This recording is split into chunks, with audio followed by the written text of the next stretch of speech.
তা নয় তো কি। আচ্ছা তুই কি নিজেকে বিশ্ব সুন্দরী মনে করি? আমি তোর এসব ইফতিজিং ইফতিজিং বিশ্বাস করি না। ঠিক আছে তাহলে আমার সাথে চল, যে নিজের চোখে দেখে আসবি। এমনি মন মেজাজ খারাপ, সবসময় তোমার ছেলে আমাকে খোঁজা মারার কথা বলতেই হবে। সিচুয়েশন বুঝছে না। চল দেখি তোকে কে বিরক্ত করেছে।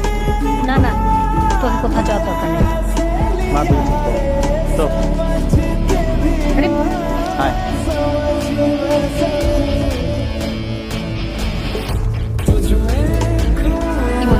চলের সাথে ঝামেলা করিস, চল ভাই। তোমরা আমার বোনকে বিরক্ত করছো কেন? করছি, ভাল লাগছে, কি হয়েছে? এভাবে রাস্তায় একটা মেয়েকে বিরক্ত করতে লজ্জা করে না? ওই তুই শাড়ি দেয়, তুই কি নিজের শাহরুখ খান বাবু?